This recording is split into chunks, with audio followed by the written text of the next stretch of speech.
Boa noite. Começamos agora a live no Facebook da Abrapso. A Abrapso é a Associação Brasileira de Psicologia Social. O meu nome é Davis, eu sou professor da Unesp e presidente da Abrapso. Vale mencionar que a Abrapso reúne mais de 4.500 profissionais, estudantes e pesquisadores do campo da psicologia social. E neste momento nós começamos o projeto Encontros e Prosas da Abrapso. Toda quarta-feira, às 19 horas, nós vamos convidar um pesquisador, uma pesquisadora, estudioso da área, trabalhador, pessoas de movimentos sociais, para debaterem conosco, tanto sobre os efeitos psicossociais dessa pandemia do coronavírus que estamos vivendo neste momento, quanto fazer um debate sobre o desarranjo socioeconômico político brasileiro provocado pelo governo liderado por Bolsonaro. E para iniciar as nossas atividades, nós vamos começar justamente fazendo uma discussão sobre aquilo que a gente pode chamar de a adesão ao autoritarismo e ao fascismo no Brasil. Para fazer o debate hoje, nós temos aqui a presença do nosso colega, fundador da Abrapso, professor Vanderlei Codo, autor de mais de 14 livros, entre eles O que é Alienação, pela editora Brasiliense, Indivíduo, Trabalho e Sofrimento, pela editora Vozes, e eu vou fazer a mediação desse bate-papo com o professor Vanderlei Codo. Vocês podem participar fazendo comentários aqui pelo Facebook, e nós vamos funcionar da seguinte maneira: o professor vai tecer as suas considerações e, em seguida, a gente vai abrir para que vocês, aqui, via comentário do Facebook, tragam as suas opiniões, as suas questões, e a gente vai discutindo, vai dialogando com o professor.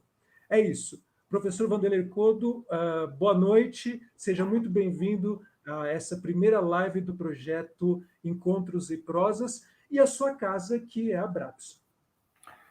Boa noite, é a primeira live que eu faço na vida também, perdoe o possível mau jeito.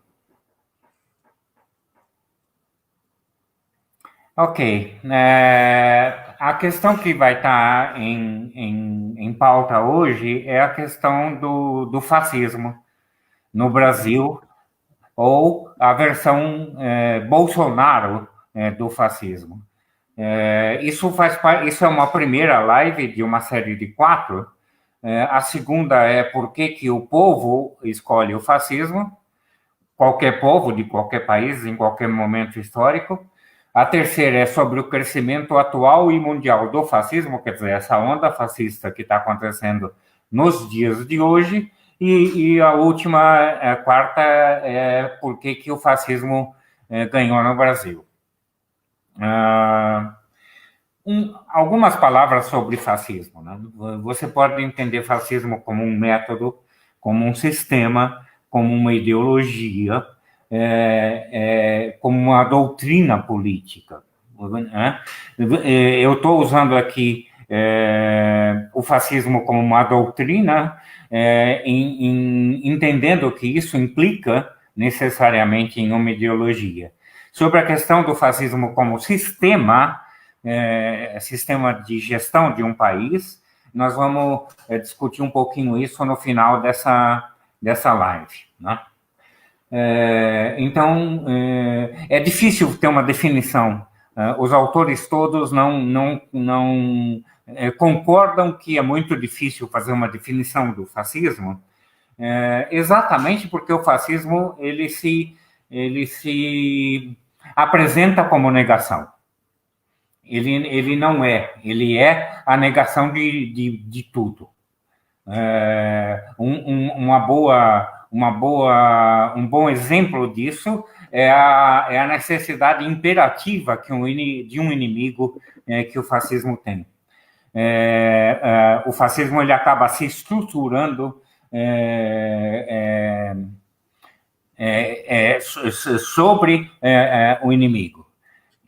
Quando não há um inimigo real, ele inventa.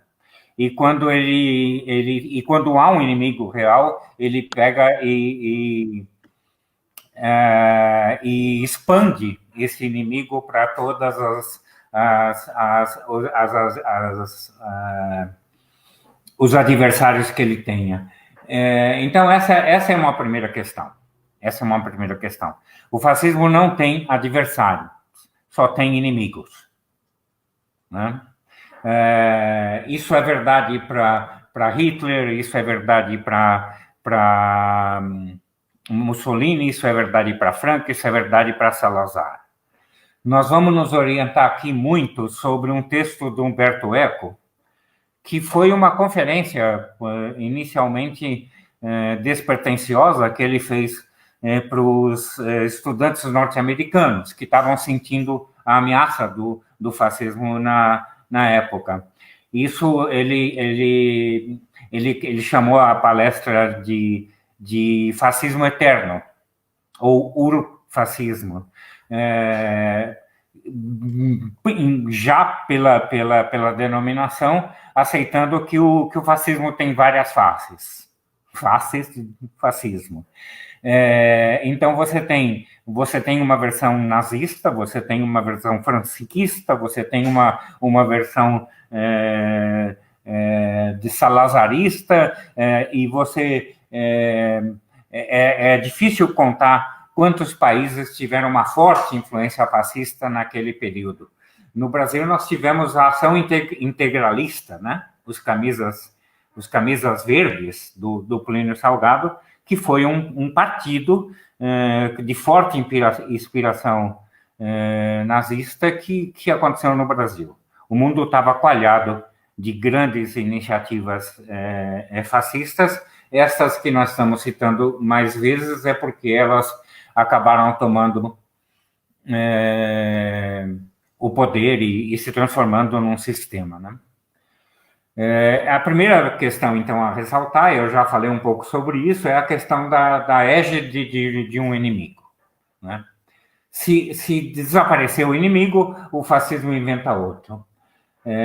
Talvez fosse melhor falar no plural, inimigos, ao invés de inimigo.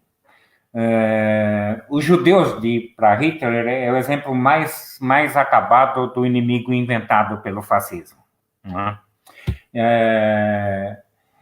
Então, para Mussolini, você tem o perigo vermelho, os comunistas, etc. Aliás, o marxismo e o comunismo são os principais, são os inimigos de escolha do fascismo. Eu costumo dizer que se o marxismo tivesse a força que os fascistas pensam que ele tem, o mundo já teria sido inteiramente tomado pelo marxismo há muito tempo, né?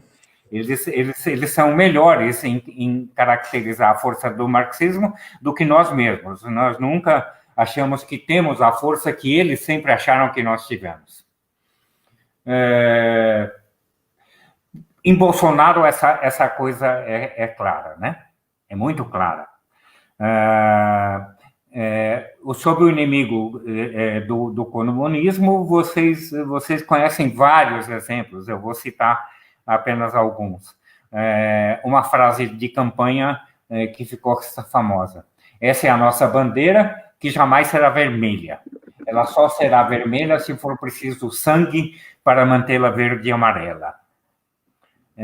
Ou vamos acabar com o cocô, que são os corruptos e os comunistas. Ou vamos metralhar a petralhada. Eu poderia ficar aqui citando frases desse tipo sobre esse tema, e aí eu terminaria meu tempo e vocês iam ficar muito entediados. Ora, o PT nunca foi comunista. Lula nunca foi comunista. Para o Bolsonaro, o FHC é comunista, a Folha de São Paulo e a Globo são comunistas, e tudo isso deve ser eliminado. Essa é uma coisa importante. Para o fascismo, não existe adversário, só existe inimigo, eu já disse, e o inimigo tem que ser eliminado, fisicamente eliminado. É isso que o Bolsonaro queria e quer fazer com o PT e com todo mundo que ele acha que virou adversário e que, portanto, virou comunista. Isso é verdade, por exemplo, para os 4 ou 5 ministros que ele já mandou embora, assim que discordaram da visão dele. E nesse momento que nós estamos falando, está se prevendo enfaticamente a demissão do Mandetta também por discordância do Bolsonaro, né? Hoje toda a imprensa, com exceção de uma ou dois puxa-sacos que bem remunerados, viraram comunistas, né? Seria cômico se não fosse trágico. Quer virar comunista, você discorde da cor da meia que o presidente está usando e pronto, você virou um inimigo mortal e você merece ser execrado e crucificado, porque, afinal das contas, quem é que pode discordar do grande líder, né? Ainda sobre inimigos, o que está em questão é a destruição do inimigo, não é a derrota. Isso é importante, né? Metralhar os metralhas é o nome do holocausto que é sonhado por Bolsonaro. Um ministro discordante como o Bebiano, como o Moro ou como o Mandetta devem ser eliminados e logo vão ganhar a pecha de comunistas também, né? Essa lógica é constante.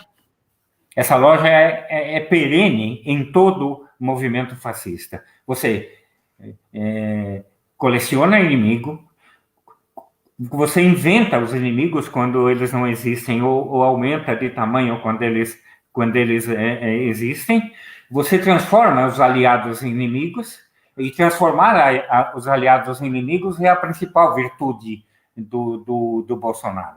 Ele consegue a magia de, por exemplo, transformar um aliado de primeira hora, como o Bebiano, né, ou como o Caiado, em inimigos mortais, porque discordam da política dele. Essa é a primeira característica que eu quero chamar a atenção. A segunda questão também, que é marca do fascismo e que, portanto, é também marca muito forte do Bolsonaro, é a questão da ordem, do ódio ao parlamento e do ódio ao judiciário, né? O Mussolini tem uma frase lapidar. Eu vou ler: eu poderia ter transformado essa assembleia surda e cinza em um acampamento para os meus regimentos. Isso soa familiar, não soa? Isso é muito parecido com o que o Eduardo Bolsonaro falou, que era preciso um cabo e um sargento para fechar o STF, ou a famosa entrevista que o Bolsonaro deu, dizendo que tinha que fechar o parlamento, ou ainda o apoio recente que ele deu para uma manifestação que era abertamente idealizada e realizada para fechar o Congresso e fechar o Supremo Tribunal Federal. Quer dizer, acontece que o parlamento é o lugar da discussão. O parlamento é o lugar da divergência, o parlamento é o lugar da democracia.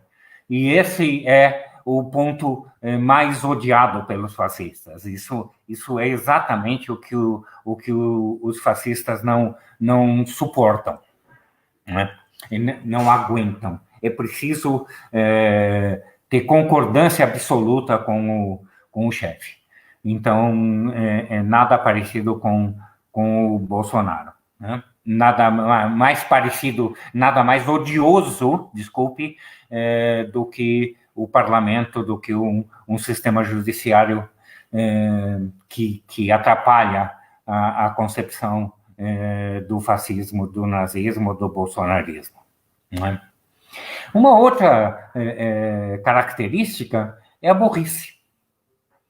É impressionante como você, quando você examina a história do fascismo, como ele vem acompanhado da burrice, né? Tem uma anedota que se faz para o Napoleão Bonaparte, que poderia servir para qualquer um deles, que é o seguinte, um soldado diz, mas general, isto é um problema que qualquer criança de 6 anos pode resolver. E aí o Napoleão grita, então traga-me uma criança de 6 anos. O Bolsonaro disse que vai simplificar os textos na escola, né? E essa é uma porque onde já se viu os alunos ter que aprender aquelas coisas complicadas, né? Tem que ser uma linguagem simples, etc.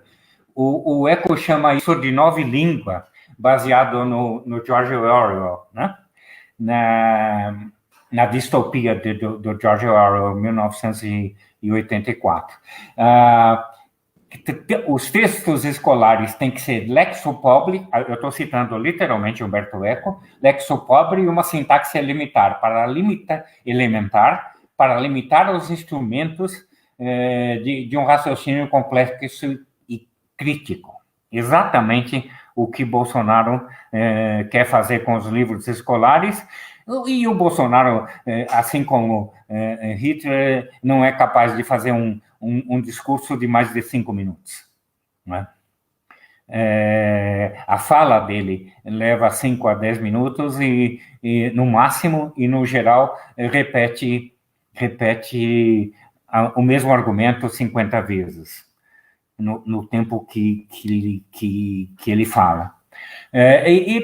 Óbvio, porque uma política, uma ideologia, uma doutrina que é linear e que é baseada no autoritarismo, etc., não pode aceitar o argumento, a discussão, a análise, a discordância. É necessário que ela seja reta e simples. E você precisa ser muito idiota para conseguir ser reto e simples na tua argumentação. Alguém disse que o problema, eu não me lembro quem foi, que o problema é que a direita tinha um monte de argumentos e a esquerda só tinha dúvidas, né? Aconteceu alguma coisa estranha aqui com o meu cabelo. Bom, é que eu estou me vendo ao contrário. Paralelamente com essa questão da burrice, você tem o irracionalismo, né? Agora, acho que acertei alguma coisa com o cabelo. Quem manda ficar tendo só imagem virtual de si mesmo. E o irracionalismo, outra vez, eu não posso me restringir a um ou outro exemplo, né? Pega qualquer fala da Damares, por exemplo, e você vai encontrar. E há exemplo melhor de irracionalismo do que essa posição que o Bolsonaro está tendo com relação ao coronavírus. Quer dizer, ele parte de argumentos absolutamente irracionais, chega a conclusões absolutamente irracionais e toma posições absolutamente irracionais. Nós vamos voltar a falar sobre isso um pouquinho mais para frente. Como é que está meu tempo, Davis? Pode continuar. Já surgiu uma outra questão, mas eu estou reservando aqui. Pode continuar. Tá legal. Mais uns 10 minutos. Você tem também uma marca clara no fascismo, que é o ódio à ciência e aos acadêmicos, né? Goebbels, por exemplo, tem uma frase que é atribuída a ele: quando eu ouço falar em cultura, eu logo pego a pistola.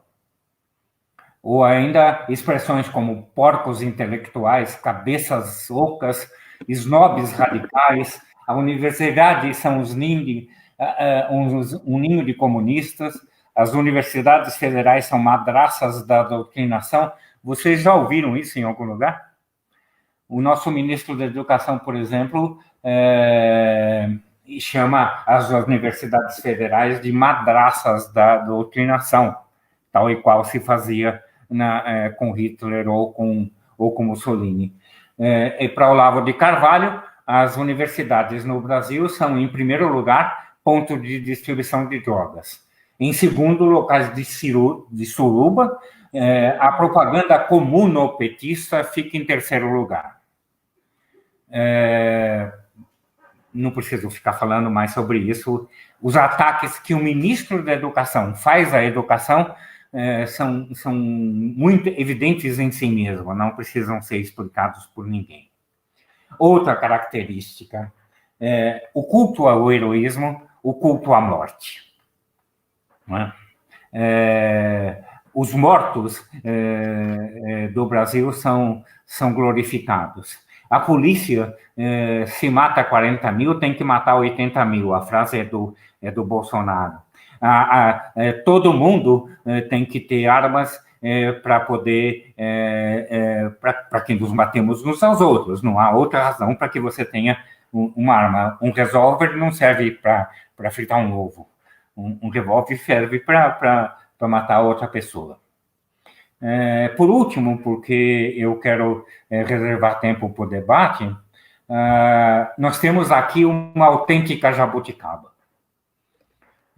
O Brasil tem um presidente fascista, eleito com uma retórica fascista, que não consegue implantar um sistema fascista. Então, nós temos o poder fascista e o Brasil, que não é fascista. Isso só pode ser explicado por uma dupla convivência que é uma felicidade para todos nós.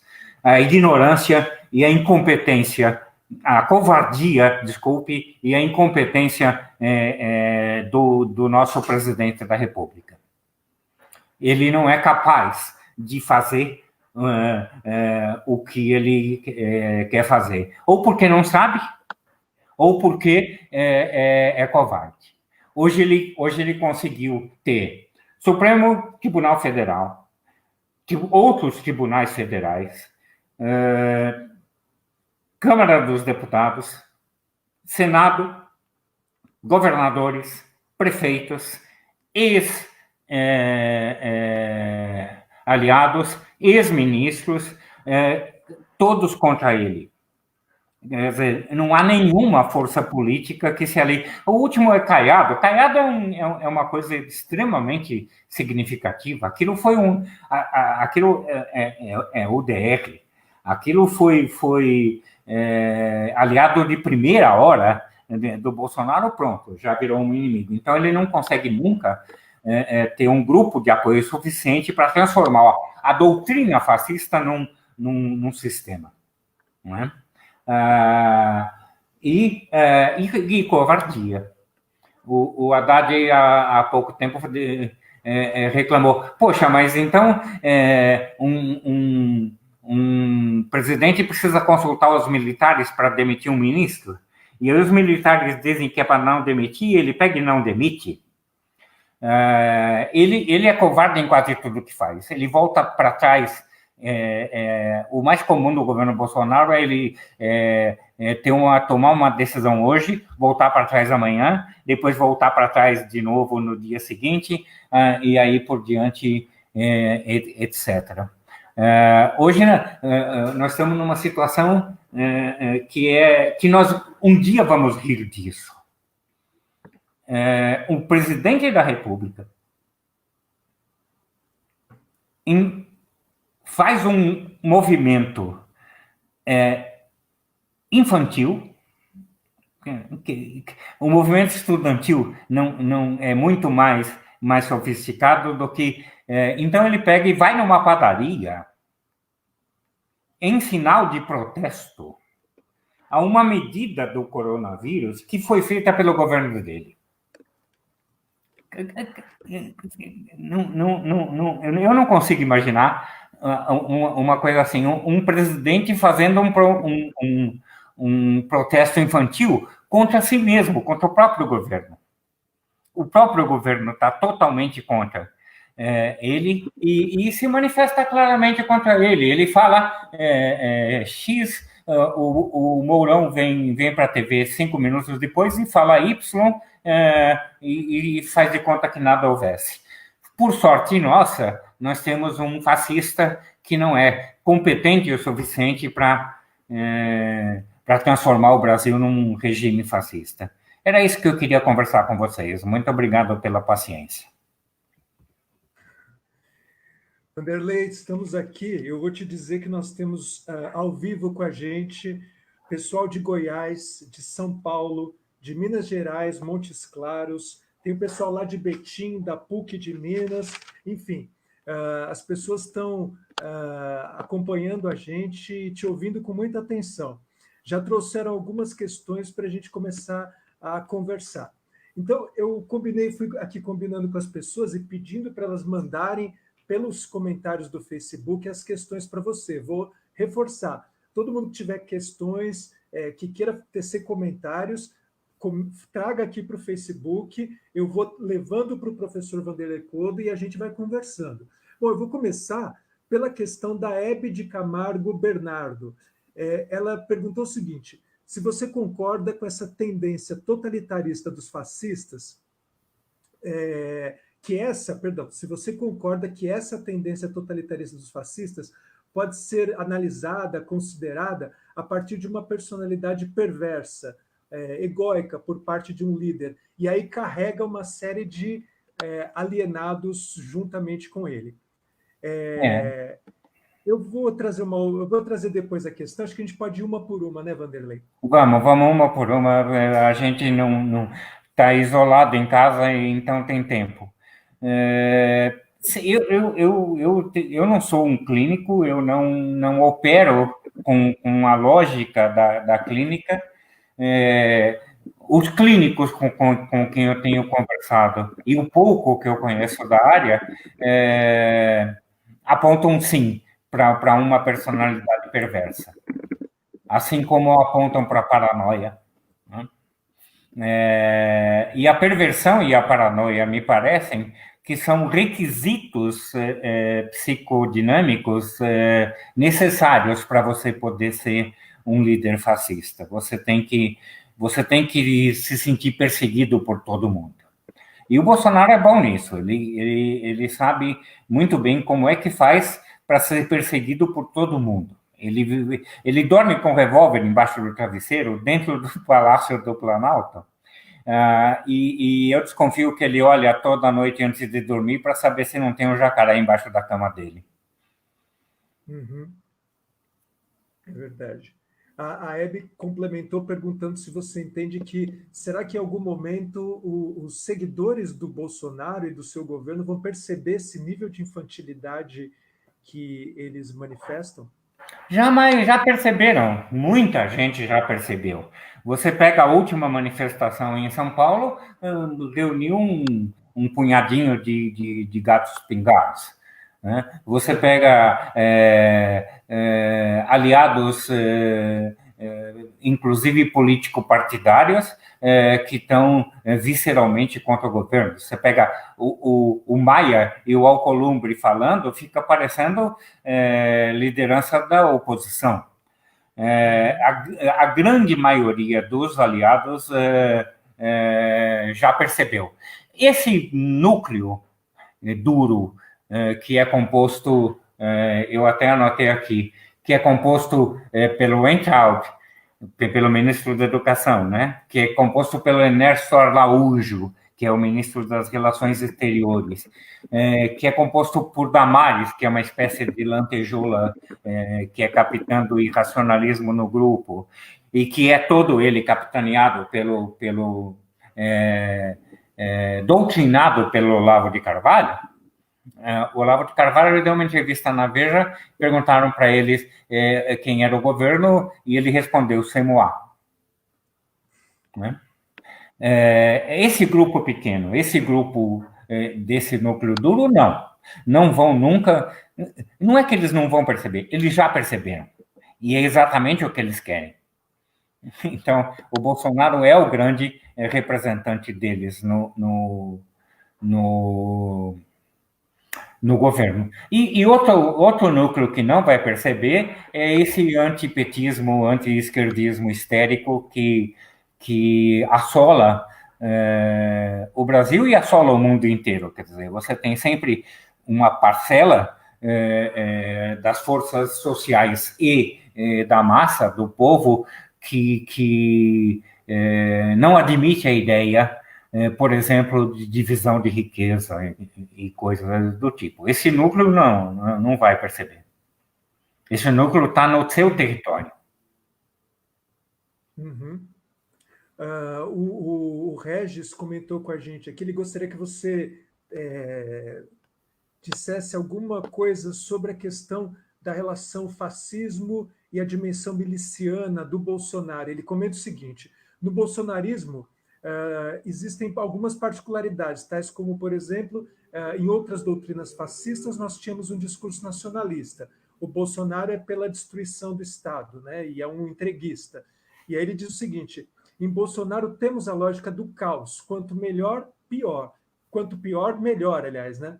Não seria uma lógica, então, com essa relação com os milicianos? Com os milicianos? Sim. Foi isso que você perguntou? Sim, isso é histórico. Você pega Mussolini, você pega Hitler, você pega todos os fascistas, eles sempre tinham uma milícia à sua disposição para fazer o trabalho sujo, etc. Aliás, a organização da milícia, pela primeira vez, a criação, a invenção da milícia foi feita por Mussolini, que era uma forma de arrebentar os inimigos, era quem queimava os jornais, a imprensa, né, atacava a imprensa, matava alguns líderes mais incômodos, né? A história mostra que a milícia e o fascismo estão extremamente ligados. Aliás, perdão por não ter colocado isso como uma das características fundamentais para definir o Bolsonaro como fascista. Uhum. Bem, a gente tem agora aqui o pessoal de Chapecó, mais colegas de Minas Gerais chegaram, e aí o Gustavo Freitas está perguntando o que você considera que leva as pessoas a seguirem essa ideologia fascista? Isso vai ser objeto de uma live inteira. Eu vou falar outros 20 minutos exclusivamente sobre isso. Por favor, assista a live, mas você tem algumas características que eu já posso adiantar, porque senão eu vou ter que falar mais 20 minutos. Você tem uma profunda crise econômica, você tem uma profunda crise moral, você tem o fantasma da falência institucional, que sempre antecede aos governos fascistas, né? O que eu vou dizer na live é que o que ocorre para permitir o fascismo é uma crise de identidade. Mas isso não vai dar para explicar agora. Agora, a Kátia está trazendo uma contribuição aqui. Ela diz: o fato deles perceberem que o governo não está conseguindo implantar o regime fascista, os apoiadores dele, né, movidos pelo desespero, etc., pode levar ao fechamento do Congresso. Você vê um movimento que pode nos conduzir a uma radicalização do autoritarismo? Olha, intenções e vontade de radicalizar o autoritarismo não faltam, né? O Bolsonaro sonha com isso todos os dias. Agora, o problema é ter condições e competência para fazer isso. Ele não conseguiu, por exemplo, um apoio militar para fechar nada. nem o boteco da esquina, quer dizer, ele não conseguiu apoio militar nem para demitir um ministro da saúde, né? Agora o ministro fez uma outra besteira, parece que os militares ficaram mais bravos com ele, depois da última entrevista que ele deu. Mas risco, sim, existe esse risco de fechamento, desde que o Bolsonaro abriu a boca na primeira vez que ganhou para deputado federal, né? Desde quando foi expulso do exército por terrorismo. Existe sim isso, existe esse desejo incontrolável por parte desse núcleo no governo. O Eduardo Bolsonaro de cada duas besteiras que ele fala, uma é sobre o fechamento de tudo, né? Mas não há no horizonte, na minha avaliação política, uma correlação de forças que possa levar a um fechamento desse tipo. Eu acho que não há condições para fazer isso. Se ele tentar fechar o Congresso, eu acho que ele cai 5 minutos depois. Pelos militares, hein? Pelos militares. Pelos militares. E os evangélicos, hein? A Suzy Florencio, ela tem uma preocupação relacionada a isso. Quando e se eles vão abandonar esse barco bolsonarista? Você sabe que tem um movimento importante dos evangélicos pela democracia, dos evangélicos que são contra Bolsonaro, né? Dos evangélicos que não querem um Estado religioso. Esse é um movimento que tá crescendo bastante. Mas um Macedo da vida, um Malafaia na vida, eles são, por definição, a expressão religiosa do fascismo. Você lembra que Mussolini era ateu e depois virou um fanático religioso quando a Igreja Católica começou a apoiá-lo, né? Isso também é verdade para o Bolsonaro. Ele sempre foi católico e virou evangélico depois que os católicos começaram a dar porrada nele e os evangélicos abriram os braços para recebê-lo. Há e haverá, talvez o tempo inteiro, uma grande força evangélica do lado dele, né? Essa mesma força evangélica, por exemplo, que é de um antipetismo irracional, visceral, né? Essa eu acho que continua. Mas o trabalho que o Lula está fazendo é corretíssimo. O Lula está sentando com os evangélicos, está conversando com os evangélicos, e isso está diminuindo muito a força deles no cenário político, né? Uhum. Diminui a hegemonia, pelo menos. Quer dizer, cada vez mais vai ser difícil falar da hegemonia evangélica pró-Bolsonaro. Uhum. Acho que esse é o momento que nós estamos vivendo. A Tainá está preocupada aqui com a questão do irracionalismo, né? Se existe possibilidade por intermédio de um discurso crítico, racional, a gente mitigar ou contornar essa situação. Eu queria só comentar uma coisa, né? O irracionalismo é uma marca desse tipo de regime. A gente vem desde Luiz Bonaparte, que adotou uma conduta irracional, atacando os setores da burguesia que o apoiavam, passando por Hitler, Mussolini, até Bolsonaro. Irracionalismo é uma característica, né? O que você diz para a gente, Kobe? Nós precisamos ser o que nós sempre fomos, mas com muito mais ênfase, com muito mais força, com muito mais garra. Nós precisamos ser os defensores da racionalidade, né? Nós precisamos ser os defensores da ciência. Tem um idiota que fez uma reportagem na CNN que foi reproduzida pelo ministro da Educação, dizendo que a ciência é o lugar da dúvida. Então, que não pode ter uma visão só. Ele está confundindo o método científico, onde a dúvida é uma questão perene, com os resultados científicos. Quer dizer, pôr em dúvida os resultados científicos. Claro, eles põem em dúvida que a Terra é redonda, por exemplo. Né? Isso é uma afirmação única, não tem discussão sobre isso. Isso é a razão, isso é a ciência, isso é a pesquisa, e de alguma maneira, nós somos os defensores, nós somos a legião capaz de combater o irracionalismo. E temos combatido bem. Não sei se é uma virtude ou um problema, mas a gente tem capacidade, no Brasil, a gente tem capacidade de rir de tudo, né? A gente faz humor de tudo, inclusive de nós mesmos, e o que tem surgido de piada e de meme sobre o irracionalismo do Bolsonaro tem sido algo para se compilar. Algum mestrando tem que juntar isso numa tese.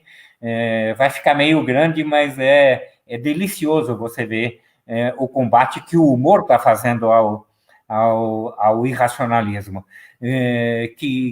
O exemplo mais proeminente que me vem à cabeça é o Gregório News, né? O Greg News, do Gregório, ele está fazendo um trabalho fundamental de defesa do racionalismo, né? Vestido sobre a face do humor. É verdade que ele anda cada vez menos humorista. Ele mesmo disse que quando um presidente da República é palhaço, o humorista tem que virar sério. Mas é isso, nós temos que ter um combate absurdamente radical, fanático do racionalismo, da ciência. É a única forma de combater essa monstruosidade. Agora nós temos uma pergunta clássica aqui. Bittencourt mandou para a gente. Se Hitler, Mussolini, Bolsonaro e tudo mais tem aversão à crítica, à oposição, não seriam, então, Stalin e Mao Tse-tung fascistas também? Essa é uma discussão importante. Eu preciso estudar mais isso, né?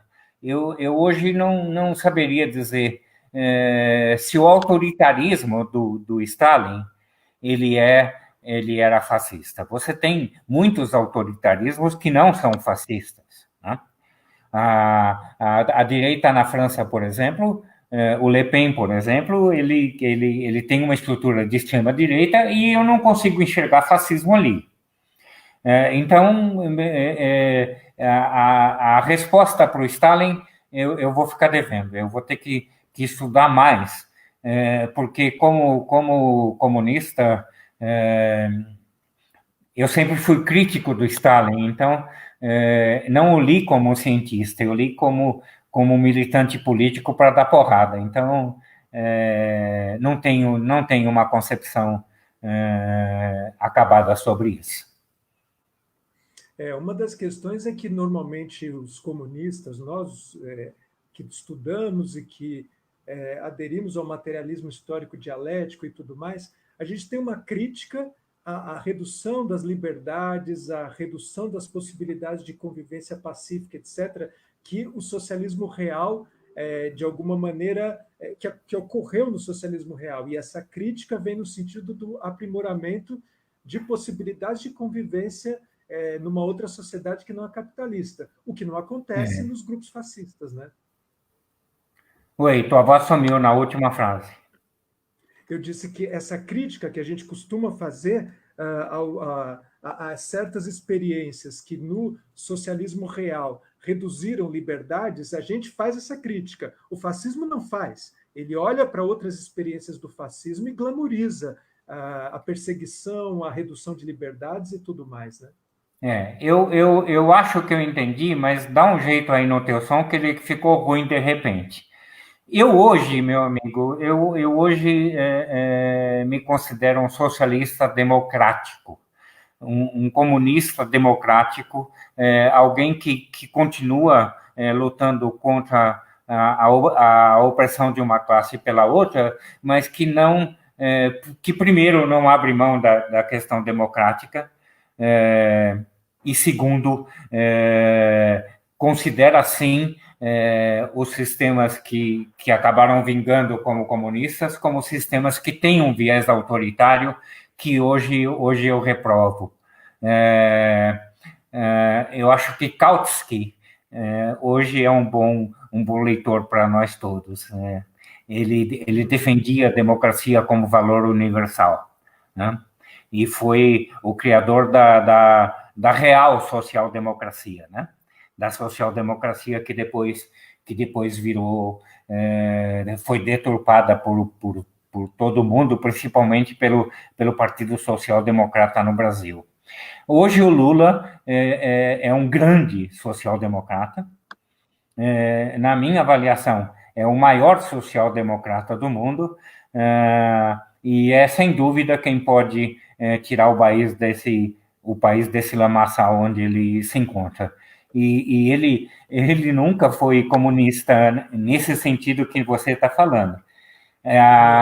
Inclusive, eu era do Partido Comunista Brasileiro quando a gente delegou o Frei Chico, que é o irmão do Lula, e que é do Partido Comunista, né? Não sei hoje como é que ele está também, não sei se existe hoje Partido Comunista, mas ele era do Partidão junto conosco e ele foi encarregado para conversar com Lula, né? O Lula vociferou contra o comunismo e criticou o comunismo, os irmãos, o Partido Comunista que apoiava ele, etc, etc. O Lula, para esse comunismo, o Lula sempre foi contra. E a minha luta hoje, e eu tenho a impressão que a luta nossa é a de um socialismo, de um comunismo que permaneça democrático e que respeite os valores democráticos. Esse sistema, enquanto sistema político, ele não está construído. Ele foi elaborado em traços muito largos na luta do comunismo na União Soviética, em Cuba e etc., mas ele ainda precisa ser elaborado. Nós estamos precisando de um novo Lenin, de um Lenin que respeite a democracia. A Débora Duarte está perguntando aqui, se o fascismo se fortalece com o não diálogo, quais estratégias a gente precisaria adotar para dialogar com quem não se dispõe ao diálogo? Houve o Bolsonaro. Ele fala sozinho, aí de quem discordar dele, né? Então, você tem que chegar para perto desse governo e fazer sim senhor, de preferência de joelhos. Esse é o único diálogo que esse governo tem. Ele, inclusive, consegue a proeza de não ter diálogo com os seus pares, de não ter diálogo com o seu corpo de ministros. Ele tem uma competência enorme para não dialogar com ninguém. Isso ele sabe fazer direito. A Maria Isabel Formoso está sugerindo teoria freudiana e o padrão da propaganda fascista do Adorno, para que as pessoas leiam e compreendam essa adesão ao autoritarismo. E nós temos aqui uma pergunta dos colegas lá da PUC de Minas, Betim. O pessoal do 5º período está nos assistindo. O Túlio mandou a seguinte pergunta: se até os militares estão começando a ir contra as ações do Bolsonaro, a ideia de um golpe militar é algo próximo da nossa realidade? Ele queria que você tecesse mais considerações sobre isso, já que os próprios militares, nesse momento, parecem já estar ocupando o espaço do próprio Bolsonaro, deixando ele meio ali como rainha, né? Você ouviu, e você que me fez a pergunta também ouviu, a dizer que o presidente operacional do Brasil não é o Bolsonaro. Como é que chama o ministro que está sendo o presidente real do Brasil? Eu esqueci o nome dele. Ele é o chefe da Casa Civil, hein? O Braga Neto. Exatamente, o Braga Neto. Os militares, isso é incrível. Se falta competência para o Bolsonaro, sobra para os militares. Eles deram um golpe branco. Eles tiraram o Bolsonaro do governo, né? Botaram um general para responder pelo governo. Né? Isso foi comunicado na diplomacia internacional. Um diplomata argentino recebeu um recado de que quem mandava no Brasil não era o Bolsonaro. A rainha da Inglaterra é um mau exemplo, porque a rainha da Inglaterra ela tem influência, ela tem um território que é dela, ela quando fala, o Congresso ouve, o primeiro-ministro ouve. Né? O Bolsonaro fala sozinho. A única coisa que o Bolsonaro consegue fazer hoje em dia é ir na padaria, comer um sonho, como protesto à política mundial de combate a uma pandemia. Quer dizer, isso é genocida, mas isso é muito pouco, isso não é coisa de presidente da República. A gente andou discutindo muito, né? Impeachment, renúncia, né? Anulação das eleições para acabar com essa praga, né? Os militares tiveram uma saída muito mais diplomática.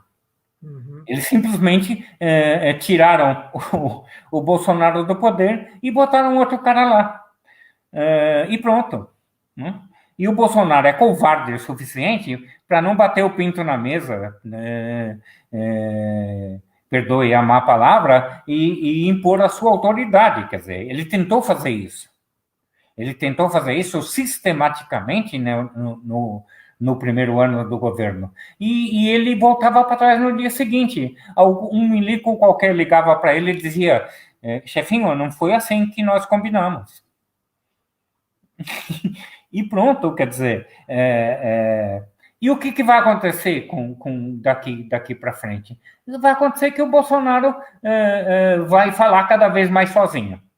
Né? Ele não tem a dignidade de renunciar, né? Porque se você tivesse na situação dele, Davis, de você estar ocupando o cargo de presidente da Abrapso e falar sozinho e todos os membros da Abrapso falarem contra você, você renuncia, não renuncia?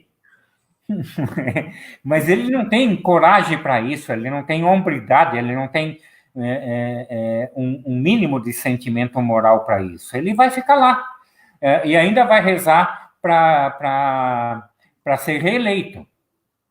Né? Eu duvido que ele seja reeleito. Eu acho que o Bolsonaro, do jeito que está hoje, olha a burrice, olha a irracionalidade do sujeito. Qualquer primeiro-anista de psicologia social sabe que o momento da crise é o momento de fortalecer a liderança. Se você está num processo de crise, o cara que está no poder de alguma maneira se fortalece muito, muito. Porque no momento de crise apagam-se as diferenças políticas, ideológicas, etc., e o problema central passa a ser a crise. E se você capitaneia o processo da crise, você ganha um apoio monumental. O apoio que o Mandetta está ganhando, que, aliás, na minha avaliação pessoal, é um técnico de saúde medíocre, é um técnico de saúde que não fez as coisas certas no momento certo, está ganhando um apoio fundamental, enorme, do conjunto da população. As pesquisas da Folha mostram que ele tem uma aprovação, sei lá, 2 vezes maior que a do Bolsonaro, e que enquanto ele sobe na aprovação, o Bolsonaro cai. Quer dizer, o Bolsonaro conseguiu transformar a crise, que é um elemento político de extrema força para você ganhar a liderança, reforçar a liderança, num inimigo dele mesmo. Isso se há de convir que precisa ser muito competente na burrice para fazer uma coisa dessa, né? Mandetta é um lobista medíocre, uma figura nefasta e conseguiu apoio popular, a mídia toda ao lado dele, né? Sim, sim, sim. Hoje em dia, o Maia, o presidente da Câmara, fica parecendo um estadista. Pois é. O Kobe, tem uma questão aqui do Lucas interessante, que eu acho que pode ter a ver com isso que a gente está comentando agora. Ele disse o seguinte, que parece que existe uma... Você dizia assim, que o Bolsonaro ainda é capaz de tentar reeleição. E Não, o ele Lucas vai tentar a comenta, reeleição. e o Ele Lucas, fala isso toda hora. e o Lucas comenta o seguinte, que parece que o Bolsonaro e esse fascismo têm um lastro aí no campo social que é anterior à própria ascensão do Bolsonaro. Como é que você percebe esse processo do fascismo no campo social, no campo popular? Olha, eu tenho nas minhas contas, e eu não fiz nenhum estudo sistemático sobre isso. Nas minhas contas, você tem mais ou menos 10% da população de extrema direita, né? Não necessariamente fascista, mas que seria simpática ao fascismo pela marca de extrema direita que o fascismo tem, né? Esses 10%, eles vão continuar presos ao Bolsonaro ou assemelhados, né? Ou Bolsonaro ou assemelhados. Tem muita gente que votaria na direita, por exemplo. Assim, se um candidato de direita com o mínimo de sensatez aparecer, é muito provável que a disputa entre ele e a esquerda fique extremamente dividida, né? Mas mas são 10%. Você ouve a pesquisa, o cara fala, não, sou a favor do governo Bolsonaro, é pouco, né? É pouco. O Bolsonaro é péssimo, mas derrubou o PT, né? Então, né, a Janaína acabou de falar ontem, eu acho. Nós precisamos achar uma alternativa entre o Bolsonaro e o PT, porque a gente também não pode permitir a volta do PT. Esse é o dilema, né? É o dilema que a classe política tá vivendo hoje. A tentativa do Huck foi uma tentativa que eles chamavam de centro, não é centro coisa nenhuma, é uma direita mais esclarecida, né? Uhum. O Dória está tentando se impor, por exemplo, como... E o Dória não foi estúpido como o Bolsonaro foi. O Dória navegou na crise e saiu da crise extremamente fortalecido. E é um reacionário de marca maior, é um grande fascista ele também, né? Assim como o governador do Rio, que também se fortaleceu em cima das burrices do Bolsonaro. Então, qual é o quadro? O quadro que se avizinha é você ter... você ainda não tem uma definição dos candidatos para 2022. Por exemplo, você não sabe se o Lula vai poder concorrer, né? O Ciro Gomes continua fazendo as tolices habituais e está se afastando de um papel de liderança que ele sempre teve condições de ter, né? Ele tinha um papel extremamente importante e conseguiu arrebentar o papel da liderança dele. A minha sensação, eu não tenho números, mas é de que hoje o Ciro Gomes tem o voto da mãe dele, talvez da mulher, se ele for bonzinho com a esposa, mas ele perdeu espaço político claramente, né? Então você está num processo de vazio que também é relativamente normal quando você está a 3 anos da eleição presidencial, né? Uhum. Quem, inclusive, botar a cara muito para fora hoje acaba se queimando no processo, né? A Marina tem alguma razão em tirar férias de 4 anos de uma eleição até a outra, né? Ela fala na eleição, vira candidata, depois fica quietinha e daqui a 4 anos ela se candidata de novo. Tem uma certa uma certa ciência política nisso. Vanderlei, nós estamos aí com mais de 200 pessoas acompanhando a live. Ora, veja então. Estou comentando isso porque vou comentar aqui antes nos bastidores a gente dizia, né, que é um pouco estranho você estar no seu escritório e falando para a câmera, mas temos aí mais de 200 pessoas nos acompanhando. Pois é, cara, eu estava morrendo de medo que só a minha mulher e a tua assistissem. Pois é. Eu agradeço muito a toda essa gente. E diminui a minha angústia de ficar falando, olhando para a minha cara e para a tua. Sem saber o que está acontecendo do outro lado. Deixa eu te trazer mais comentários. Olha só, a Aline sugeriu a leitura do Séné sobre o capitalismo social. O Bernardo sugeriu a leitura do Zizek sobre comunismo, novo comunismo. E a Cleicídia, ela traz aqui uma questão.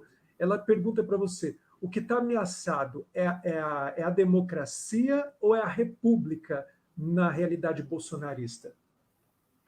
Espera um pouquinho, repete a pergunta específica dela que eu não consegui te ouvir. A pergunta específica ela pergunta se você entende que está ameaçada a democracia ou a república? Ambos. Eu acho que a democracia já está seriamente ferida, ela não está apenas ameaçada. Nós estamos vivendo um regime que é muito pouco democrático, né? No sentido que respeita muito pouco as instâncias democráticas. Por exemplo, os sindicatos foram praticamente destruídos, né? Então, você tem uma ameaça, você já tem um dano claro para a democracia, e você tem o risco cada vez maior de você ter um sistema cada vez menos democrático, cada vez mais autoritário, etc. Eu morro de medo dessa substituição que o Bolsonaro vai fazer no Ministério da Saúde. Você imagina um terraplanista, que os candidatos são terraplanistas, né? Você imagina um terraplanista organizando a defesa do país numa pandemia. Isso é algo... Então, a democracia, sim, está ameaçada e já está sofrendo. E a República também. A República é uma construção complicada, né? Nós saímos da ditadura depois de 20 anos, nós demoramos muito para construir alguma base republicana. Hoje ainda a nossa república é extremamente frágil, extremamente jovem, extremamente inexperiente. Ela tem que ser cuidada com muito cuidado, com muito carinho, e ela está sendo extremamente maltratada por esse governo. É uma tragédia. O Francisco está te voltando à questão dos evangélicos. Você acredita que o apoio desses líderes evangélicos ao Bolsonaro vai lançar essa gente no descrédito ético-moral ou moral junto aos seus seguidores? Se eu acredito que essa gente... pode cair em descrédito ético-moral na relação com seus seguidores aí. Os evangélicos, você fala? Os líderes evangélicos. Esses líderes que têm apoiado o Bolsonaro. Eu acho, como eu te falei, está tendo um movimento forte de oposição a esse tipo de liderança reacionária, né? Mas a crença evangélica, a doutrina evangélica, ela é muito baseada no autoritarismo. Ela é fundada no autoritarismo. A palavra do pastor é indiscutível, né?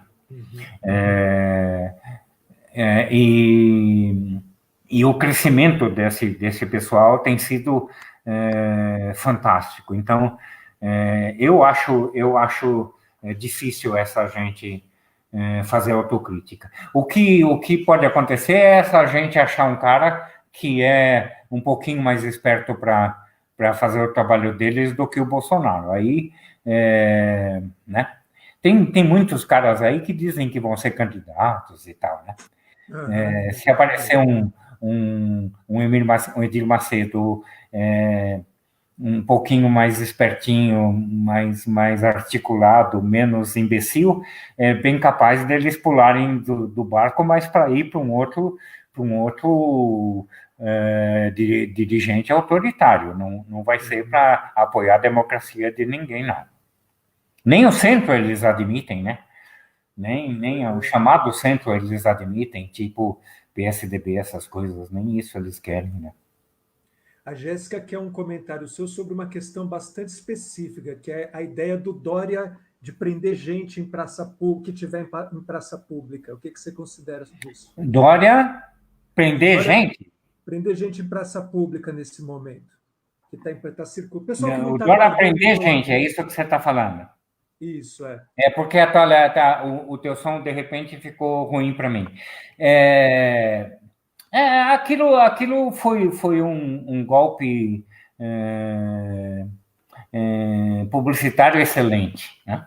Ele fez a ameaça, com isso ele aumentou o nível de isolamento da cidade, né? Ele mostrou que não é um covarde, que tem coragem, etc. Do ponto de vista técnico, eu acho que sim. Eu acho que as providências que foram tomadas nos países que conseguiram sair do drama foram providências radicais desse tipo, né? Você viu na Índia um policial fazer um turista escrever 500 vezes que ele está pedindo desculpa, escrevendo 500 vezes e tal, porque ele estava na praia quando era proibido. O que eu estou querendo dizer é que infelizmente, nós vamos ter que ter medidas fortes. Né? E o Dória acertou quando fortaleceu o processo de isolamento em São Paulo. Se você for olhar as curvas de contaminados e mortos em São Paulo, elas começaram a cair quando o Dória percebeu que era bom negócio falar grosso. O Renan está querendo saber sobre necropolítica. Você acha que essa ideia de trabalhar com a morte das pessoas é uma estratégia para perpetuar o fascismo no Brasil? A necropolítica é a política bolsonarista. Se você for pegar os discursos dele, não só na campanha eleitoral, mas antes da campanha eleitoral e também depois da eleição para presidente política, para presidente do Brasil, o tempo inteiro é o discurso sobre a morte. Eu dizia isso quando eu estava fazendo campanha contra o Bolsonaro, eu dizia, esta é a presidência da morte. O Bolsonaro é o representante maior da morte no Brasil. E isso ele está conseguindo fazer. Isso ele está conseguindo fazer. Os policiais estão matando muito mais, a violência está crescendo muito mais, né? E ele continua querendo jogar uma arma na mão de cada um, que é para ver se morre mais gente, etc. E eu não... Se você me disser que essa política de combater o isolamento e de soltar todo mundo para a rua é uma política para matar pobre, eu não vou conseguir discordar de você. A gente tem uma questão aqui também, o Richard, ele se pergunta, eu acho que ele está mais se perguntando, mas acho que vale a pena trazer para cá. Desde a última eleição, onde é que ficaram os trabalhos de base das organizações, sejam elas políticas, os partidos políticos, as organizações que de alguma maneira têm uma inserção política nas comunidades? Como é que você vê o trabalho de base hoje político? Olha, eu estou afastado desse trabalho de base, dessa militância de base, né? Ah, eu optei algum tempo atrás, para dizer a verdade, há muito tempo atrás, pela inserção intelectual na luta política, né? Uhum. A minha saída do Partido Comunista foi assim, né? Eu disse para o meu assistente que quando eu escrevi O que é Alienação, eu estava sendo muito mais lido e estava trabalhando muito mais do que distribuindo panfleto na porta da fábrica. Isso não é a opção que eu defendo para ninguém, isso é a minha opção. Eu parei de fazer a política de base, a política de massa, por pura incompetência. Eu sou, eu sou muito ruim nisso. Eu lembro que eu participei daquela greve enorme que teve dos funcionários públicos em São Paulo. Naquela época eu trabalhava na USP. A quantidade de besteiras que eu fiz como representante da USP, depois do Unesp, eu acho que foi o Unesp já. A quantidade de besteira que eu fiz como liderança daquela greve daria um livro. Todos os meus companheiros me criticavam sistematicamente porque eu não sei fazer isso. Eu não sei fazer a política de base, a política de massa. Quando eu saí do partido, eu disse o seguinte: a política trabalha com certezas e a única coisa que eu sei é ter dúvidas. Então eu não posso ficar fazendo política porque eu só vou fazer besteira. Então eu não sou uma pessoa capaz de responder essa pergunta dele, não. Mas essa pergunta tem que ser feita. A Abrapso tem que saber como é que andam os movimentos de base. Na última, numa olhada ignorante sobre o assunto, eu acho que está numa crise meio séria. Uhum. Bom, a gente já está caminhando para o final da nossa live, mas ainda temos duas perguntas aqui. O Cid queria que você comentasse sobre o papel dos Estados Unidos na derrocada dos governos progressistas aqui na América do Sul. E a Débora está perguntando o que você vislumbra aí como futuro breve do ponto de vista político e econômico no pós-coronavírus. Era um pouquinho. A primeira eu ouvi o papel dos Estados Unidos na política latino-americana. Isso. É E a isso? segunda exatamente. O segundo como é que você vê o cenário político e econômico no pós-coronavírus? Tá bom. Sobre os Estados Unidos, o Trump jogou muito pesado, né? Ele jogou muito pesado na Venezuela, né? E conta com uma aliança irretorquível no Brasil, né? É impressionante. Os Estados Unidos só fazem sacanear o Brasil, né? E o Bolsonaro continua fazendo do Trump um ídolo, né? I love you. Eu falei já aqui. Por exemplo, a plataforma que ele deu de presente para os Estados Unidos, no norte do Brasil, é algo muito complicado. É algo que literalmente vende a nossa soberania, né? Uhum.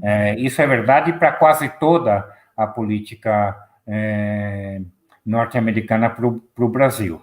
Na Venezuela, o Trump só não invadiu porque tem medo da Rússia e da China, né? Porque Rússia e China já mandaram, inclusive, aviões militares para lá, etc., etc., e o Putin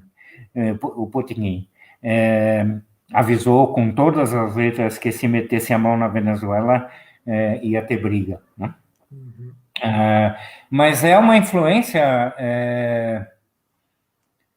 que é muito persistente, muito coerente, muito igual em toda a história da América Latina, né?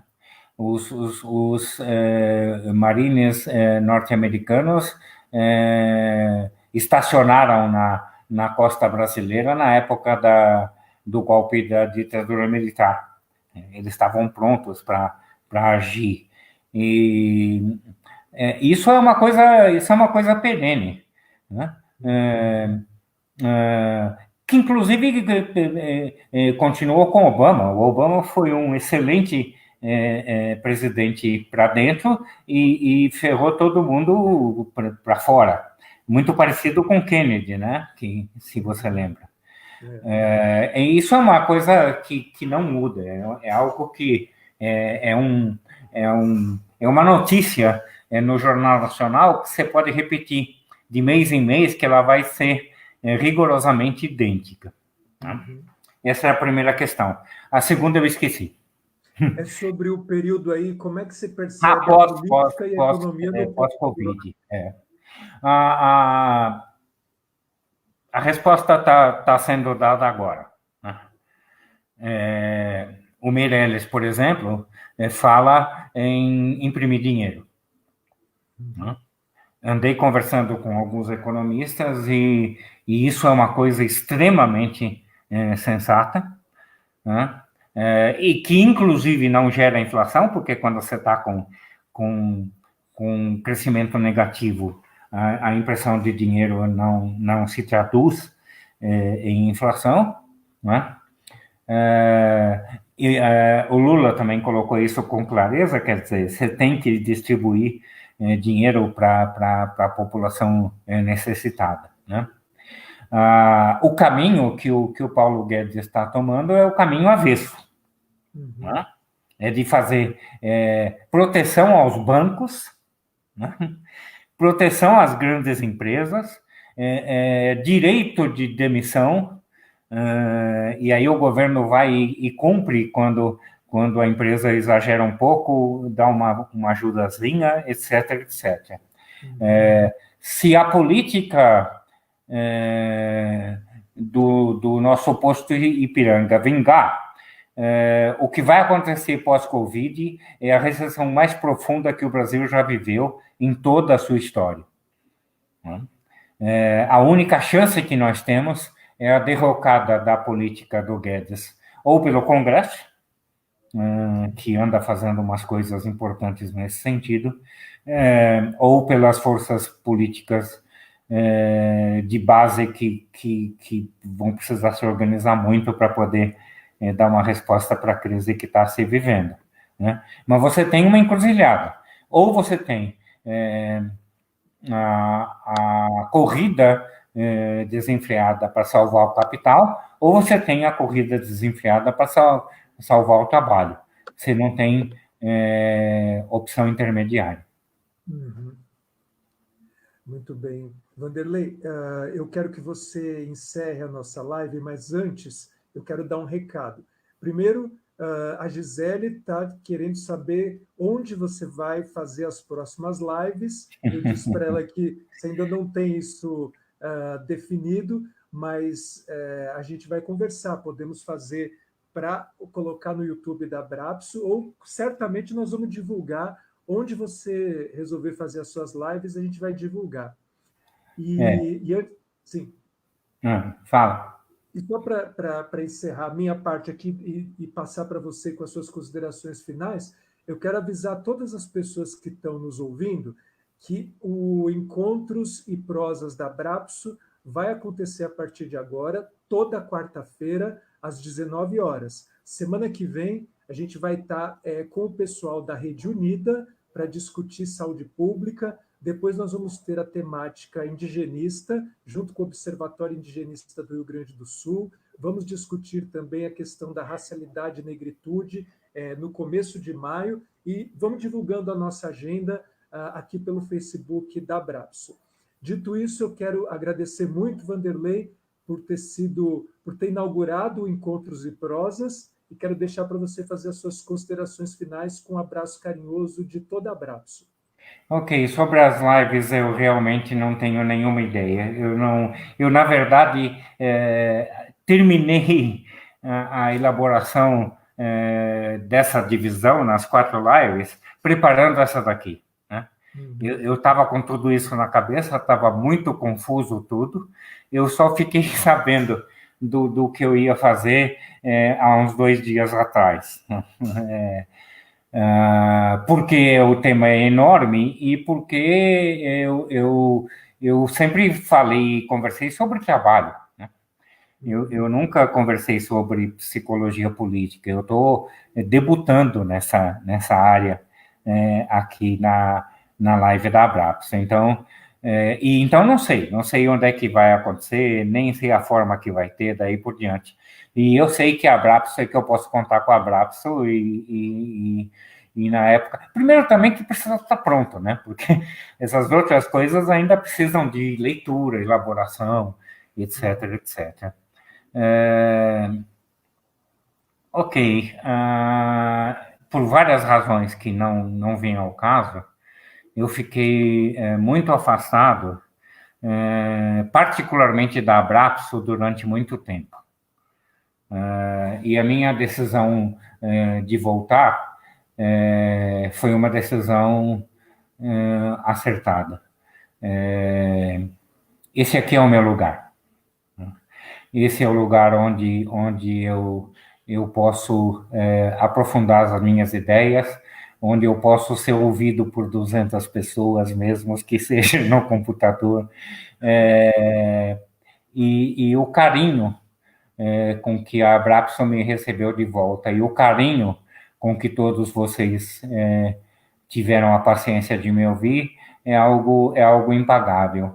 Eu agradeço muito, muito, muito, muito a todos vocês pela nossa conversa de hoje. Muito obrigado. Obrigado, gente. Olha, Vanderlei, posso te dar o retorno? As pessoas estão comentando aqui que acharam excelente, agradecendo muito a tua participação e fica novamente eu reforço o convite. Semana que vem nós vamos estar aqui de novo. Você que esteve aqui com a gente ao vivo, nós vamos deixar essa live disponível no Facebook da Abrapso. Então, quem quiser assistir novamente ou recomendar para os colegas, pode fazer isso que vai ficar lá disponível.